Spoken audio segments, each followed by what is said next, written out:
Hello, Namaskar. This is First Post and you're watching Vantage with me, Palki Sharma.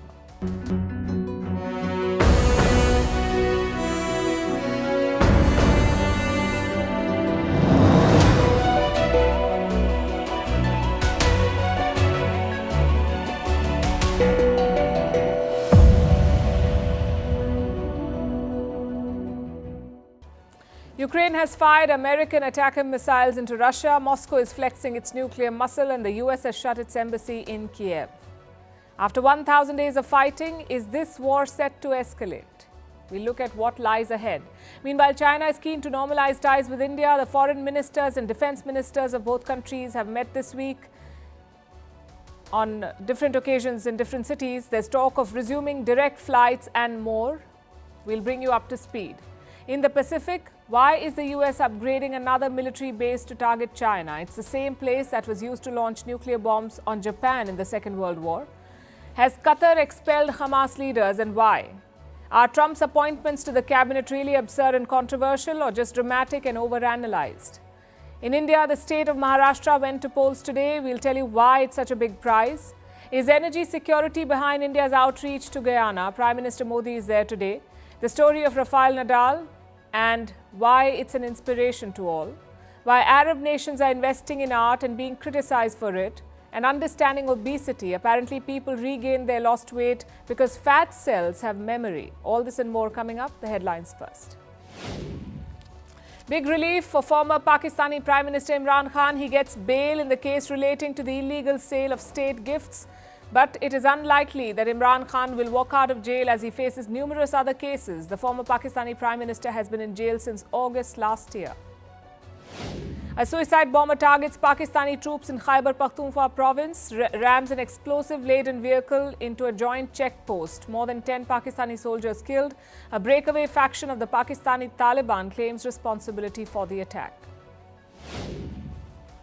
The Indian envoy to the United Nations says the Security Council is stuck in 1945 and does not reflect today's realities. He expressed his dissatisfaction with the pace of progress. 4 of the 5 permanent members back India's bid for a permanent seat at the UNSC, the only exception being China. Iran agrees to cap its stockpile of highly enriched uranium, implements introductory steps to stop adding to its inventory. The United Nations Atomic Watchdog Chief welcomes Tehran's decision. Last week, Rafael Grossi traveled to Tehran for talks with the Iranian president. Israeli Prime Minister Benjamin Netanyahu visits Gaza, offers a $5 million reward for each freed hostage. Reports estimate that there are around 60 living Israeli hostages in Gaza. Netanyahu also promises to ensure that those who held the hostages are allowed to leave Gaza. And a prominent Ugandan opposition leader is reportedly abducted in neighboring Kenya. He later appeared in a military court in Kampala. The incident has raised concerns over Kenya's role in Uganda's crackdown on its opposition. The veteran leader is an ally turned foe of President Museveni. Since 2001, he has run unsuccessfully against the president in 4 elections.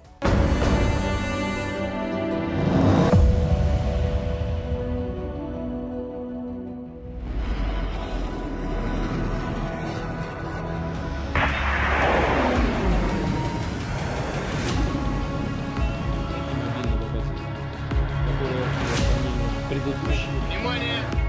Пуск! Есть пуск!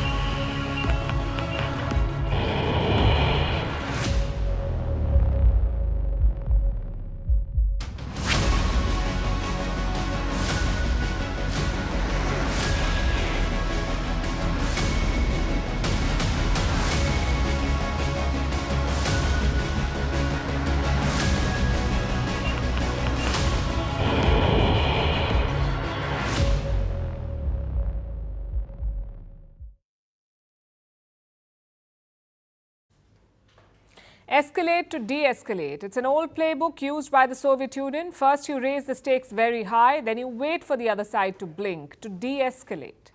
Both Russia and Ukraine appear to be using this playbook. Today, the United States shut its embassy in Kyiv. They're expecting a significant Russian airstrike on the city. There was a barrage this morning, but it was repelled by Ukraine's air defenses. Nonetheless, America is advising caution. They're asking citizens to be alert for air raid warnings. But why this escalation now? Because of US President Joe Biden. He's in the lame duck phase of his presidency and he's not holding back. This week, he permitted Ukraine to fire American missiles at Russia. We're talking about the long-range ones, missiles that can strike deep inside Russian territory. Once the permission came, Zelensky did not wait around. On Tuesday, he fired 6 missiles at Russia. American-made ATACMS missiles. These are guided weapons made by Lockheed Martin. Their range is up to 300 kilometers. Ukraine fired 6 of them at a military facility in Bryansk. Russia says 5 of these missiles were shot down and the 6th was damaged in the skies. Some of the debris did fall near the facility, but no damage and no casualties. Ukraine is yet to announce this attack publicly, but Zelensky dropped a major hint. He said, we have long-range missiles and we will use them. I'll not go into details. Ukraine has long-range capabilities. Ukraine has long-range drones made in Ukraine. We now have not only one long Neptune. And we now have ATACMS, and we will use them, all of them. Now, Bryansk is not on the front line. It is located around 120 kilometers inside Russia. So naturally, Vladimir Putin had to respond. He has revised Russia's nuclear doctrine. The earlier one was drafted in 2020. It said that Russia would use nuclear weapons only in response to a nuclear attack. Basically, nukes for nukes. That was a policy. The new one lowers that threshold. It says Russia can use nukes to respond to a conventional attack as well, not just a nuclear attack. The West has slammed Putin's move. They're calling it irresponsible. There's irresponsible rhetoric coming from Russia, and that is not going to deter our support for Ukraine. It is not the first time that they threaten with nuclear escalation, which is completely irresponsible. Russia has subscribed to the principle that a nuclear war cannot be won and so must never be fought. Since the beginning of its war of aggression against Ukraine, it has sought to coerce and intimidate both Ukraine and other countries around the world through irresponsible nuclear rhetoric and behavior.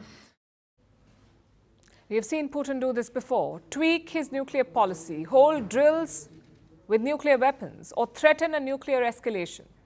It was scary the first time, but does it still carry the same fear? Well, Russia can always use tactical nuclear weapons in Ukraine. These are sort of like mini nukes, tactical nuclear weapons. But that depends. The usage depends on the other side too, on whether Ukraine wants to escalate further. Joe Biden is giving them the tools. He has decided to give landmines to Ukraine's army. These are bombs concealed in the ground. They can take out unsuspecting enemy soldiers, basically slow them down. In eastern Ukraine, Russia has been making significant progress. They're capturing village after village. So landmines could help Ukraine slow down Russia. Of course, the worry is civilian casualties. If soldiers cannot spot landmines, neither can civilians. Despite that worry, Joe Biden is giving these weapons to Ukraine. It tells you how desperate he is. And all of this is happening at a very crucial time. A, Donald Trump is waiting in the wings. His allies have slammed Biden's decision. They say that he's encouraging World War III. And B, the war has crossed 1,000 days. Several events were held to mark the day in Kyiv, in Tel Aviv, and in Europe. Take a look at this.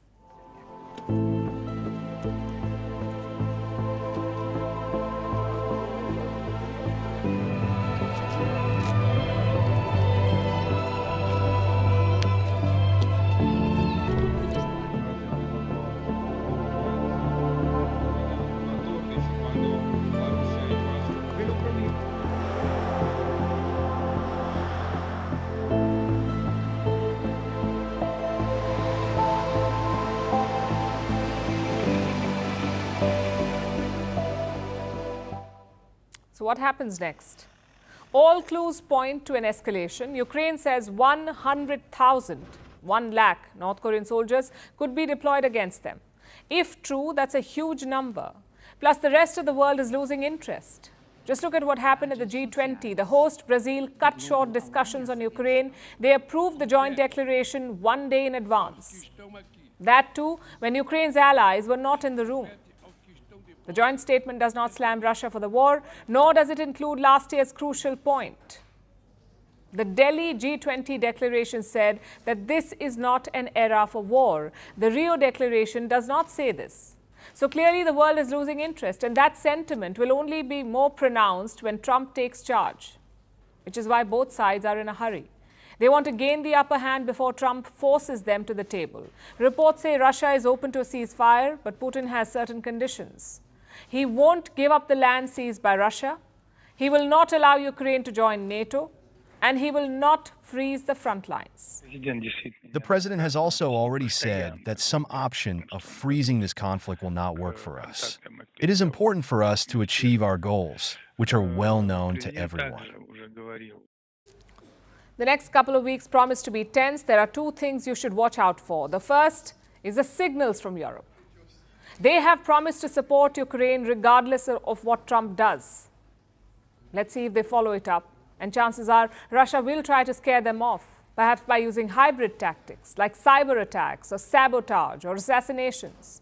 And we saw that in the Baltic Sea. 2 undersea internet cables were cut this week. The West believes it was sabotage. The NATO chief has also warned about it. He says Russia could shift the front lines to Europe to scare off Ukraine's allies. So that's the first thing to watch out for, Europe's moves. And second, keep an eye on Zelensky. He had a meeting with Trump before the election. He knows that Donald Trump prefers a negotiated end to the war, so Zelensky could try to sway him, maybe by taking the fight to Russia and showing the world that he can win, or by securing some gains as leverage on the table. Either way, one thing is quite clear. Both sides sense 2025 will be a momentous year for the war. They want to have an upper hand heading into it. And that means more escalation before things improve.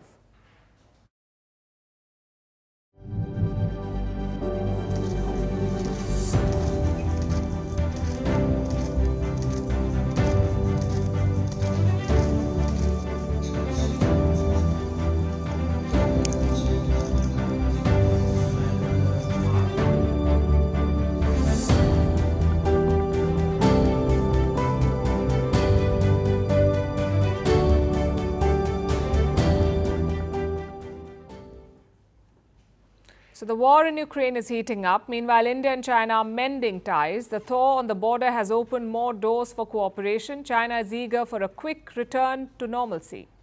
Yesterday, the foreign ministers met in Rio.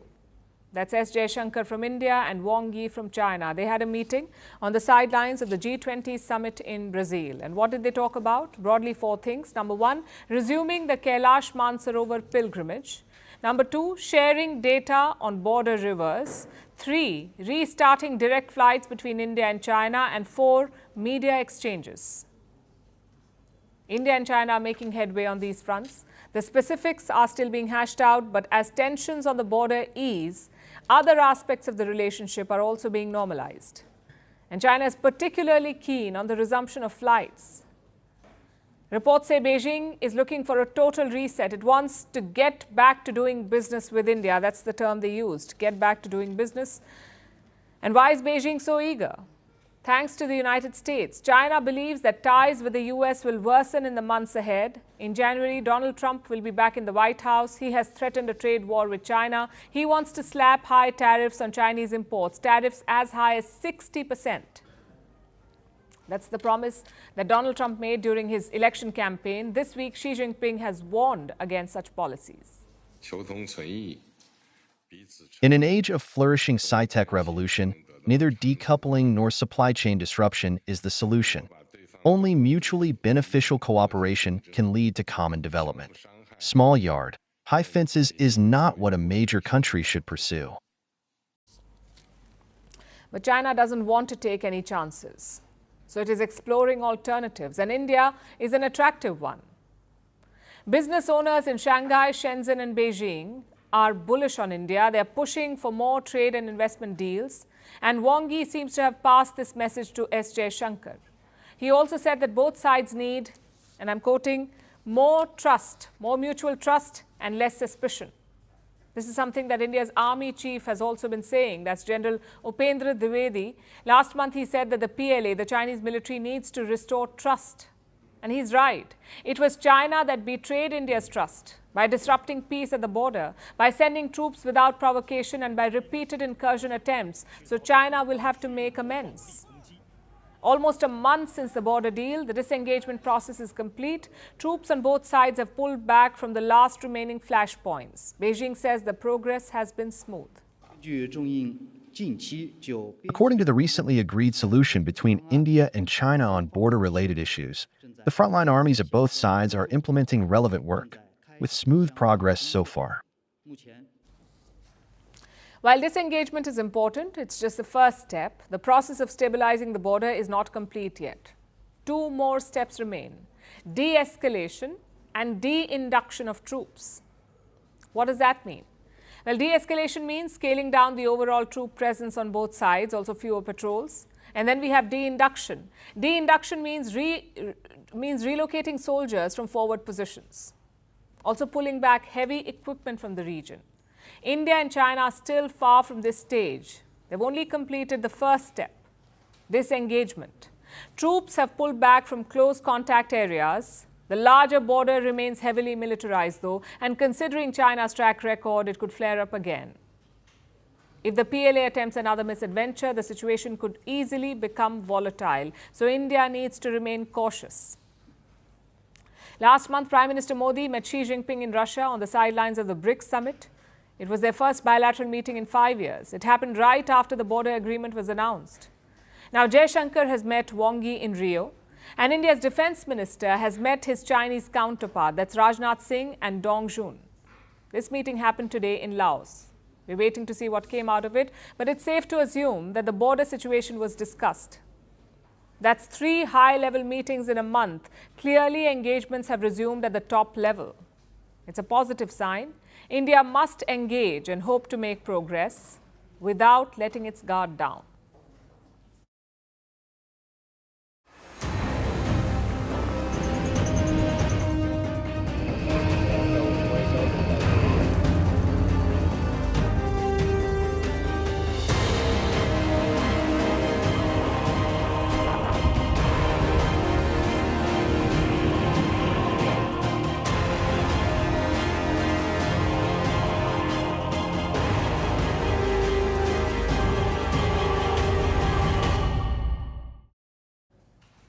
Our next story is about the US, about American military activity in the Pacific Ocean.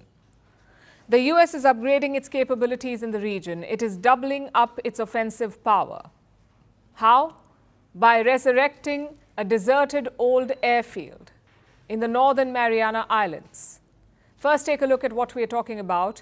These are the Northern Mariana Islands. 14 islands make up this archipelago. And it's an unincorporated US territory. Basically, it's an American colony in the Pacific Ocean. The US had captured these islands during the Second World War to use them as forward bases against Japan.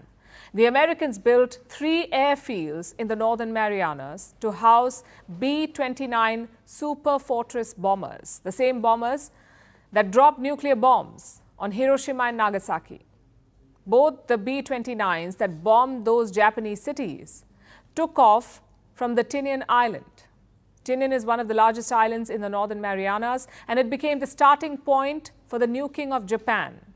Now, that very same Tinian airfield is being brought back, this time to face a different enemy, China. It's no secret that the US views China as its greatest threat. Washington believes that Beijing is a threat to American dominance and to regional stability in the Indo-Pacific. China has picked fights with almost all of its neighbors: Japan, the Philippines, Vietnam, Bhutan, India, not to mention the constant threats to invade Taiwan. Beijing is a regional menace, and most of its targets are American allies. The US has promised to protect allies like Japan and the Philippines. It has also vowed to defend Taiwan in the event of a Chinese invasion. So the US needs to have a military presence in the Pacific to deter Chinese aggression and to launch quick strikes in case of a war. That is where the Northern Marianas come in. The Tinian base has been used for strikes before. It was deserted after the Second World War. The US focused on other bases instead. But now Tinian is being revived. The US is spending $800 million on Tinian. About half of that money is to rehabilitate the airfield. The Americans are fixing up old, degraded runways, getting them ready for modern aircraft. And that is not all. The other half of the $800 million is being spent on training facilities, base camps, practice ranges, landing zones, the works. The US plans to conduct drills in Tinian to get troops battle ready, right on China's doorstep. Now, Tinian isn't the only base in the region, not by a long shot. The biggest American base is in nearby Guam. That's just about 200 kilometers away. Guam has it all: Air Force bases, naval facilities, even an operations base for the US Marines. When it comes to forward bases, Guam is the tip of the spear. Tinian won't be replacing Guam. Instead, it will be a backup, a secondary launch pad in case Guam is somehow compromised. The US has no shortage of bases in the Indo-Pacific. It has military facilities in multiple countries, in Japan, South Korea, the Philippines, Australia. There are multiple American outposts in all these countries. But Guam is different. It is American territory, completely immune to foreign politics. And Tinian will be the same. When it is revived, the US will have two fully owned forward bases in the Pacific, two American-run facilities pointed at China, alongside all the bases in allied countries. It may sound like overkill, but this is their China containment plan. It's part of US President Joe Biden's Indo-Pacific strategy. Biden has been ramping up American military presence in the region to contain the threat from China, and Tinian is part of this containment strategy. Now, normally, this would not bode well. Biden is on his way out. Donald Trump will become president in a couple of months. So a lot of Biden's plans will get torn up. But Tinian's resurrection may continue because the base will work for Trump as well. Trump, as you know, is a China hawk, so expect Tinian's importance to grow in the coming years.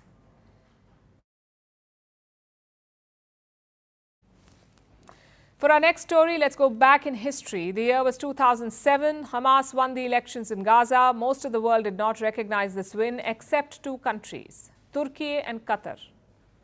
Hamas would go on to rule Gaza. Qatar would back them, both financially and politically. So in the year 2011, then US President Barack Obama had a request for Doha. He asked them to provide a base for Hamas, to set up a new office.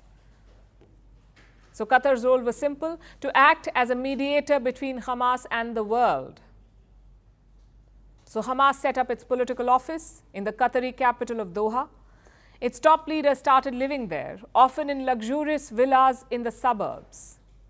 And that continued even after the Gaza war. Hamas was fighting. They were fighting Israel. But the top leadership was in Doha. Not anymore, though. Yesterday, Qatar issued a statement. It said Hamas leaders are no longer in Doha. Leaders of Hamas that are within the negotiating team are now not in Doha, and as you know, they move between different capitals. I don't want to get into the details of what that means, but what I can tell you very clearly is that the office of Hamas in Doha was created for the sake of the mediation process. Obviously, when there is no mediation process, the office itself doesn't have any function other than being part of the mediation process.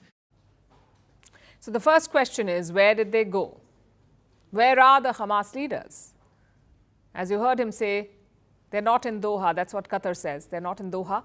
But they did not say where they went. By all accounts, they're in Turkey now. President Erdogan of Turkey has been welcoming, so Hamas has found a new base in Turkey. Question number 2, why did they have to leave Qatar? Again, Qatar gave no answers, no reasons. They say that the Doha office was created for mediation. There are no ceasefire talks now. The process has been suspended, so the office has no use. Qatar says the office is not permanently closed, but right now, no one's there. If a decision is taken to permanently close down the Hamas office in Qatar, then you will hear it from here or of a formal statement from the Ministry of Foreign Affairs. So that's the official statement This is what Qatar is telling the world. But the subtext is loud and clear. Hamas was once welcome in Doha, now it is not. Which brings us to question number 3. What led to this?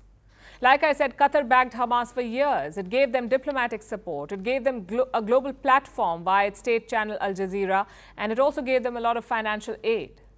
Since 2007, Qatar has pumped nearly $1.8 billion into Gaza. Most of this was in the form of aid, subsidies, fuel, even kickbacks for the group. They also allowed Hamas leaders to stay in Doha. Their hotels were just minutes away from the Al Udeid base. Al Udeid is America's largest military base in West Asia. So this wasn't some hidden relationship. It was all out in the open. When Hamas attacked Israel, Doha did not condemn the attack. In fact, they blamed Israel. They said, and I'm quoting, Israel is solely responsible for the escalation. But soon, Qatar also became the go-to mediator, trying to broker a ceasefire in Gaza. So the question is, what has changed now? Looks like it was pressure from the United States. Qatar's relationship with Hamas worked for one reason. Washington supported it. But it doesn't anymore, it seems. Reports suggest that the US wanted Qatar to distance itself from Hamas, and Qatar complied. I will let the various relevant governments speak to where they are. I know the government of Qatar has spoken to this to some extent. I've seen the reports that some of the leadership of Hamas who had been in Doha have now moved to Turkey. I'm not in a position to dispute those reports. What I would say on behalf of the United States is that we don't believe the leaders of a vicious terrorist organization should be living comfortably anywhere. So first, Qatar suspended the mediation efforts, and then it expelled Hamas leaders. It may not be a permanent breakup, but it just shows that the relationship had become a diplomatic liability for the Qataris. But where does it leave Hamas? Their top leaders are dead. Their leadership is now scattered. Most of them are keeping a low profile, and now they've lost one of their biggest financial backers. So Hamas has two options, really. Continue the war and suffer the consequences, or call for a ceasefire. And they seem to be leaning towards the second option, calling for a ceasefire. Hamas says it is ready for a ceasefire. In return, it wants a full Israeli withdrawal from Gaza. The problem is, Israel doesn't agree to this, which is why Hamas is now appealing to US President-elect Donald Trump. They say Trump should put pressure on Israel. But will it work? We'll find out in a few months.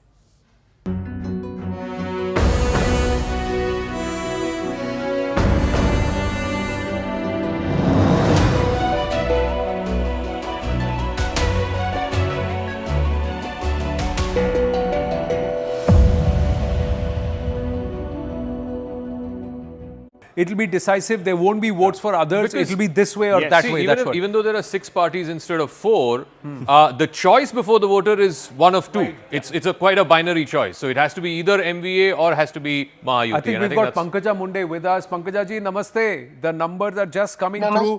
The overall voter turnout is settling in. What's the situation on ground? What's your understanding?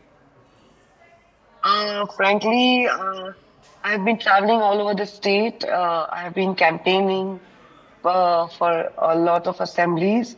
For me, I'm very, very sure the response we got while campaigning also, we are very sure that we will win with like proper margin. We will get... can you hear me? Because yes, I can. Yeah, I know you're on the move, okay. But we can hear you. We can hear you. No, compared to June, May, June and abhi November, kya fark pada hai? Is there a change in the situation on ground, and how has it changed? Because I know you got very emotional with what happened in your own constituency with the results at that time, and I was following it very carefully. But is there a shift? Is there a change in the mood on ground, and how? Yeah, of course there is a change in the mood on the ground, because I got emotional not because of the election results. I got emotional because of the suicides happened after my election result was declared. So I was very worried about the reaction from people, and they were very disheartened. But now what I'm seeing here, the fake narrative created in the parliamentary election is totally minimized. Like there is no basically presence of fake narrative. So people are understanding this kind of campaigning is done to gain votes, and they are now focusing on the development issues and what the schemes we have as a government from Maharashtra government and central government, we have delivered. So we only totally focused on that. And we are getting very, very good response. Just getting your thoughts on the two exit pollsters who have come in so far, PMark and Matriz. Sure. Both PMark is giving about 137 to 157 to the Mahayuti. Matriz is given anywhere between 150 to 170. That's the gap for Matriz. So two people who are saying that somewhere it is the Mahayuti that is coming in, perhaps comfortably around 150 is the number, 154 is the median. Will you take this number, or do you believe otherwise? Yeah, nothing lesser than this. Nothing lesser than this. We will take, I'm very sure we'll get clean majority. We'll get Bahumat Sarkar. Ms. Munde, all of this, of course, depends on how the BJP bounces back in Vidarbha. What are the conditions on the ground there for a resurgence of the BJP in both these areas, Vidarbha and Marathwada, where they didn't do so well about 5 months ago? Yeah, there are two totally different conditions. Yeah. Marathwada, as I said, the narrative in parliamentary election was totally different. The fight was totally different. It was very emotional fight for Maratha community, and they were driven totally. It was totally a spirit was created in Marathwada.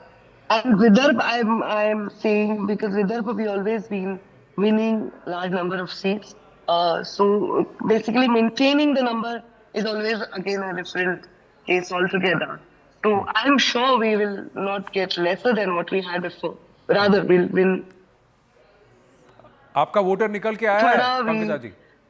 In parliament we had it was a unique situation in Marathwada.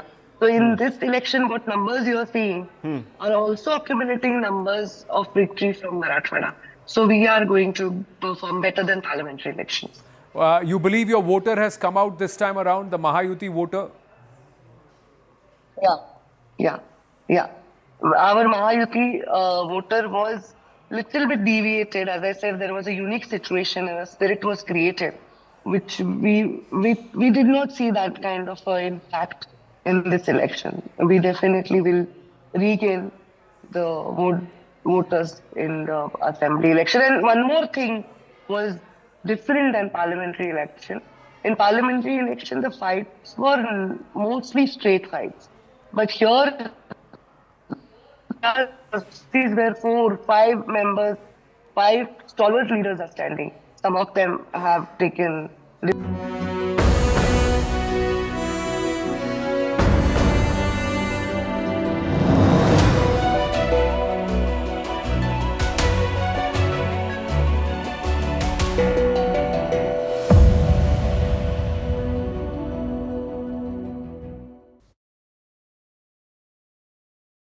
Our next story is about the US. Donald Trump has announced some more names. He has chosen some more members of his cabinet.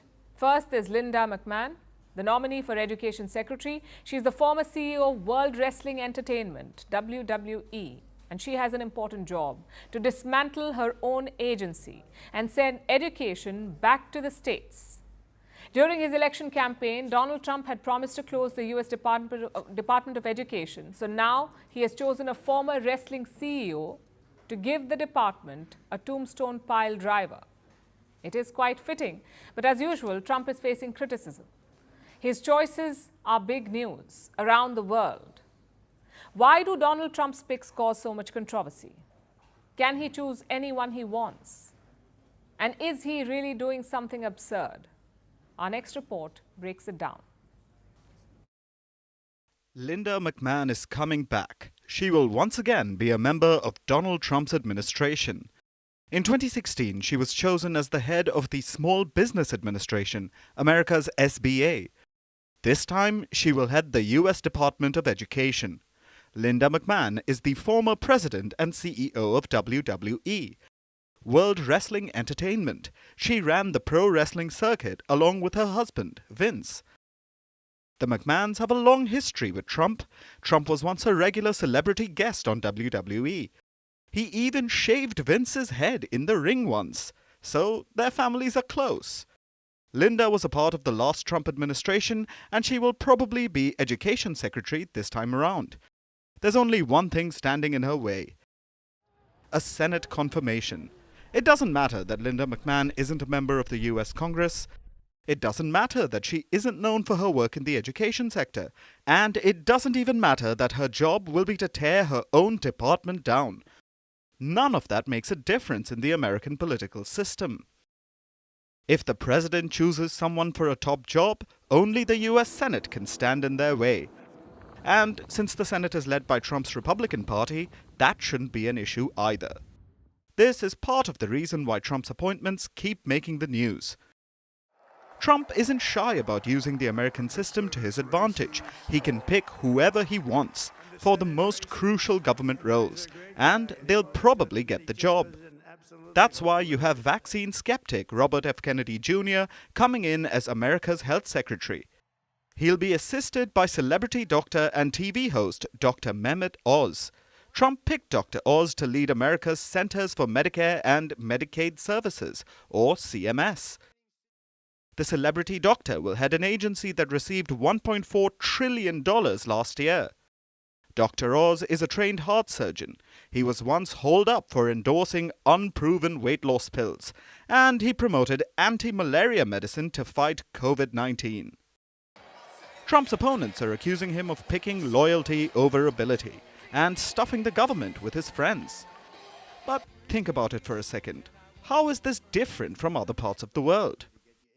Do other countries only pick highly qualified candidates for top government jobs? In India and Britain, what is the minimum criteria for a cabinet post? It's not educational qualification, nor is it experience in the field. Cabinet members just have to be members of Parliament, members of the House of Commons or Lords in the UK, Lok Sabha or Rajya Sabha in India. For lower house members, their qualification is that they managed to win an election. Upper house members don't even have that requirement. They're usually just elevated by the ruling party. So it isn't very different from the American system. Trump is basically doing away with the facade, the illusion of the highly qualified politician, by choosing a wrestling CEO as education secretary, a vaccine skeptic as the health secretary, or sex crime accused Matt Gaetz as attorney general. Trump is exposing the ridiculousness of the political system, and perhaps that is why his picks keep making global headlines.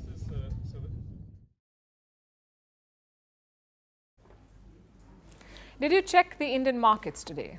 If you haven't, don't bother, because the markets were closed today for elections in Maharashtra. It doesn't happen for other state elections, but it does happen for Maharashtra, and that sums up our next story. The battle for India's richest state and financial capital. Today was voting day there. Thousands of citizens lined up to cast their vote. Among them were celebrities and business tycoons, Bollywood actors, producers, singers, athletes. All of them turned up at the polling station. Take a look at this first.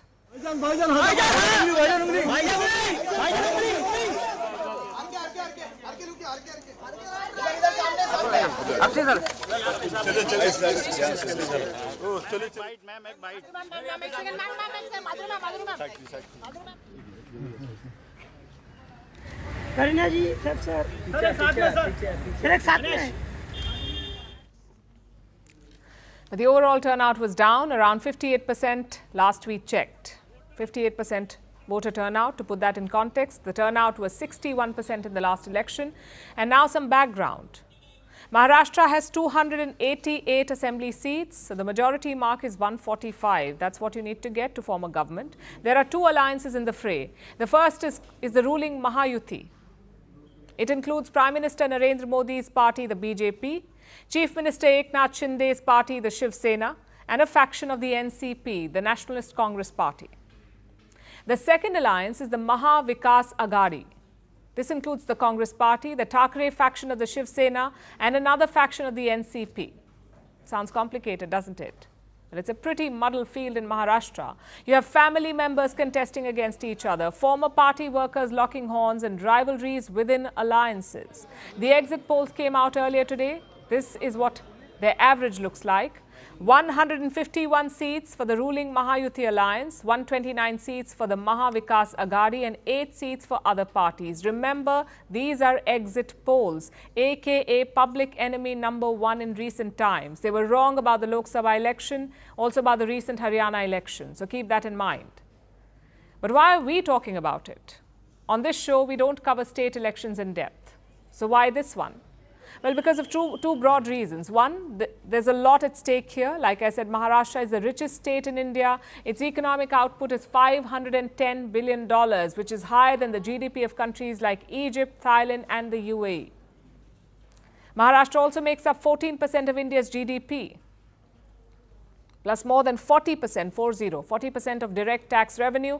The state is home to India's financial capital, Mumbai, which is also Asia's billionaire capital. There are 386 billionaires living in Mumbai. That's more than cities like Beijing and Singapore.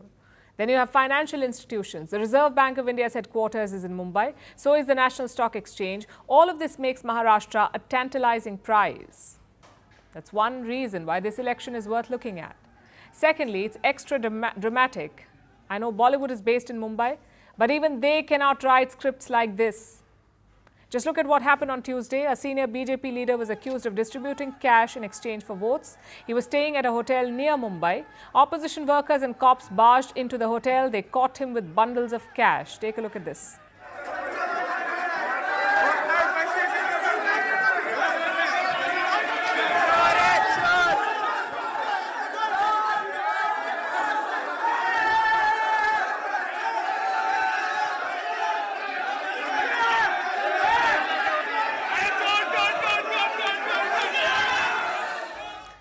The leader has denied the charge, of course, but poll officials are not convinced. They have recovered around 10 lakh rupees from the hotel. So a case has been filed against the BJP leader in question.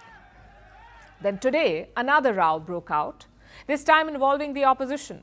A former police officer accused opposition leaders of siphoning bitcoins. He's also released a voice clip as evidence. He says it features NCP leader Supriya Sule. Again, she too has denied the charge. She's also filed a case against this ex-cop.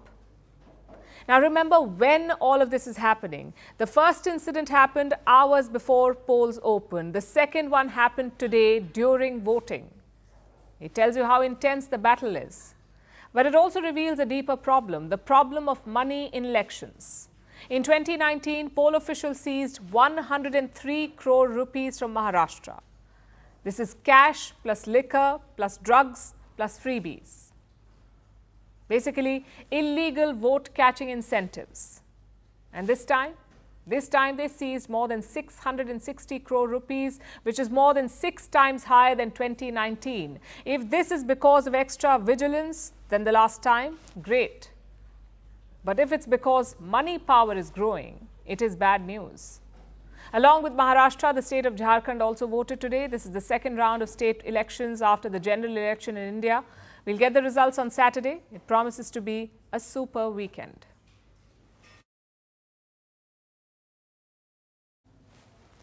Now let's shift our focus to Guyana. Prime Minister Modi is visiting the Caribbean nation today. It is the final stop of his 3-nation tour, and the first time in more than 50 years that an Indian Prime Minister is visiting Guyana.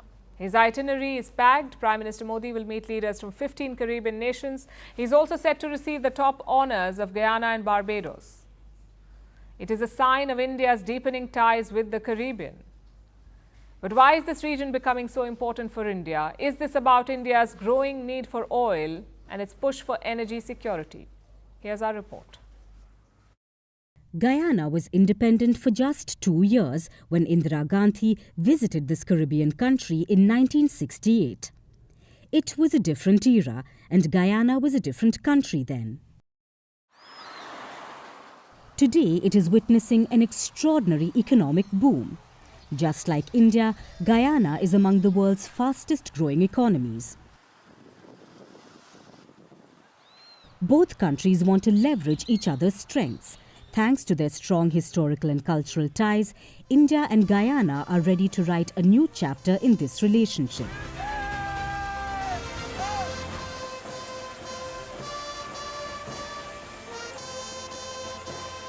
Guyana's president himself has an Indian connection. Irfan Ali's ancestors were among the first Indians to migrate to Guyana. He went all out to welcome the Indian Prime Minister. President Ali was at the airport to personally receive PM Modi along with over a dozen members of his cabinet and Prime Ministers of Grenada and Barbados. The Indian Prime Minister also received a special welcome from the members of the Indian community. PM Modi is also being awarded the top honours of Guyana and Barbados.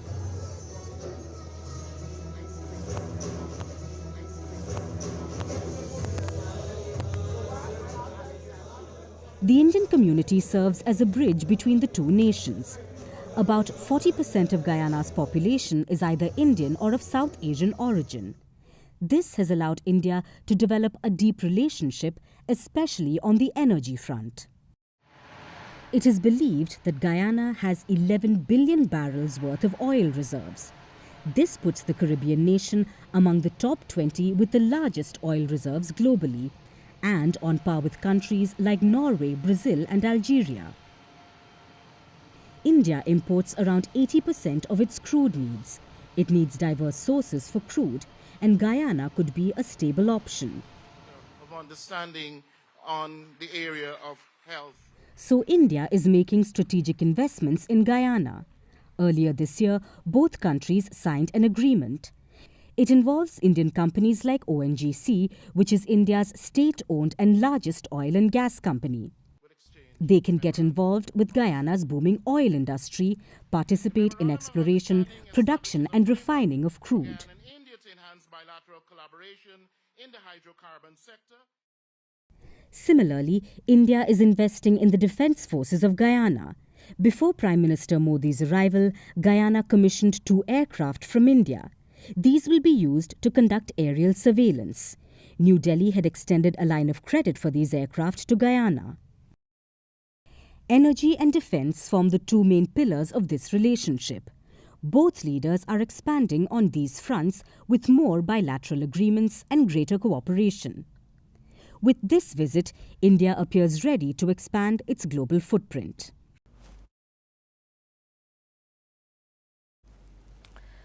Moving on to the world of art, where a cultural renaissance is unfolding.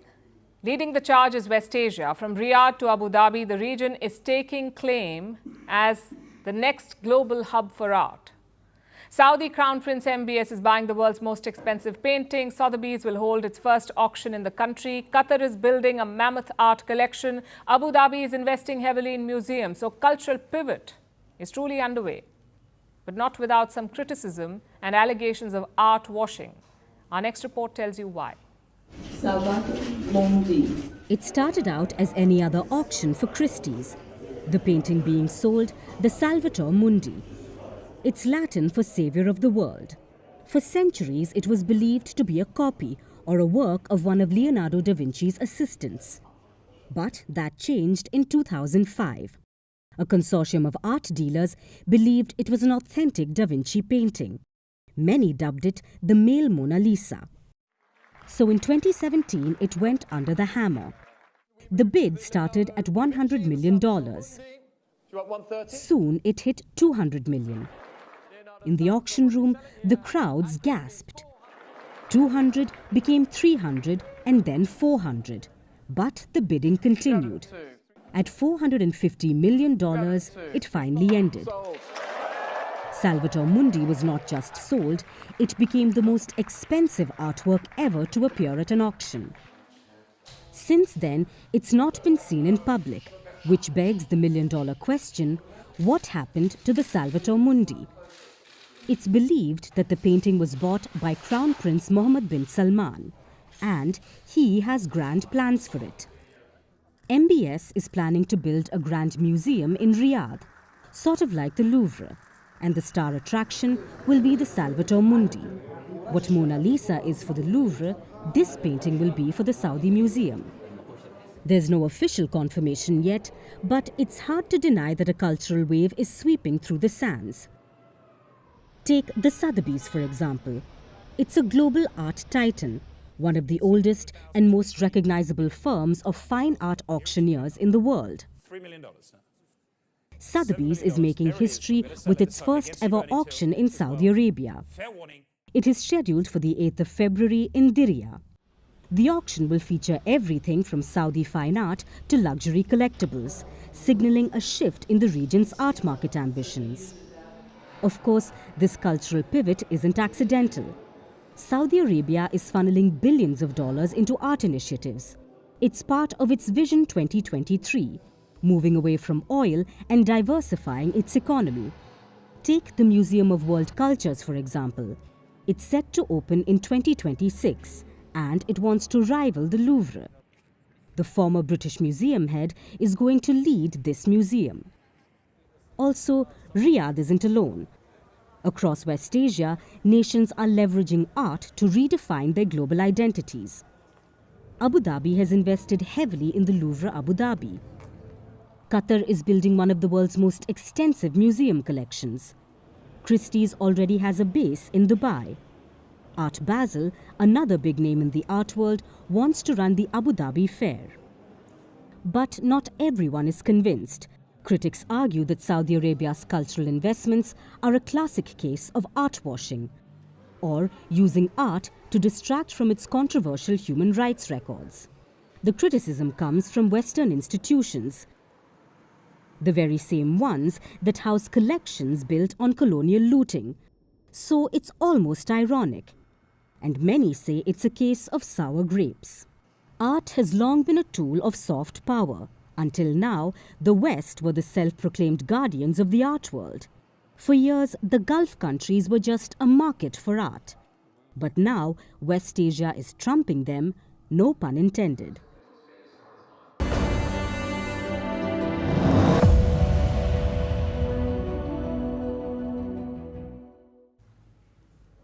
Another G20 summit has ended, this time in Brazil. As you know, the G20 brings together dozens of world leaders. So the mood tends to be serious and businesslike, but we did see some lighter moments in Rio. From Joe Biden wandering aimlessly into the Amazon jungle to a few leaders missing the G20 family photo, this summit also had its moments. Take a look.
Now it's time for Vantage Shots, images that tell the story. Donald Trump joins Elon Musk as SpaceX launches the world's most powerful rocket. In Greece, thousands of workers march demanding better pay and living standards, and Russia gifts dozens of zoo animals to North Korea. Finally, we're taking you back in history on this day in 1945. The Nuremberg trials began in Germany. 24 high-ranking Nazis went on trial for war crimes during the Second World War. This was the first trial of its kind in history, conducted by an international tribunal. 12 of them were later sentenced to death. We're leaving you on that note. Thank you for watching. We'll see you tomorrow. To sustain the master race in their war-making, they enslave. Goering seems to be taking voluminous notes of this evidence is placed before the tribunal. 21 survivors of Hitler's Guard make their final pleas before... Dass ich alles, was geschehen sei, Nun ist das Völkerrecht aber einheitlich. Calmly and in strong terms, Goering pleads for the German people, regardless of what former Luftwaffe chief.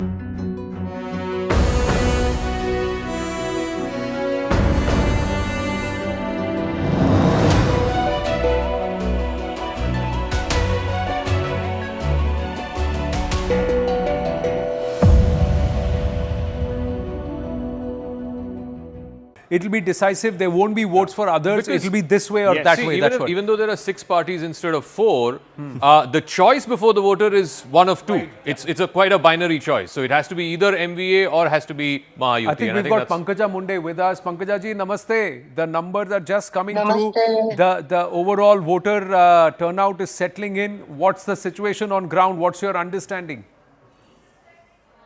Frankly, I've been traveling all over the state. I've been campaigning for a lot of assemblies. For me, I'm very, very sure the response we got while campaigning also, we are very sure that we will win with proper margin. We will get... can you hear me? Because Yes, I can. Yeah, I know you're on the move, but we can hear you. We can hear you. No, compared to June, May, June and abhi November, क्या फर्क पड़ा है? Is there a change in the situation on ground and how has it changed? Because I know you got very emotional with what happened in your own constituency with the results at that time, and I was following it very carefully. But is there a shift? Is there a change in the mood on ground? And how? Yeah, of course there is a change in the mood on the ground because I got emotional not because of the election results. I got emotional because of the suicides happened after my election result was declared. So I was very worried about the reaction from people, and they were very disheartened. But now what I'm seeing here, the fake narrative created in the parliamentary election is totally minimized. Like there is no basically presence of fake narrative. So people are understanding this kind of campaigning is done to gain votes, and they are now focusing on the development issues and what the schemes we have as a government from Maharashtra government and central government, we have delivered. So we only totally focused on that. And we are getting very, very good response. Just getting a thoughts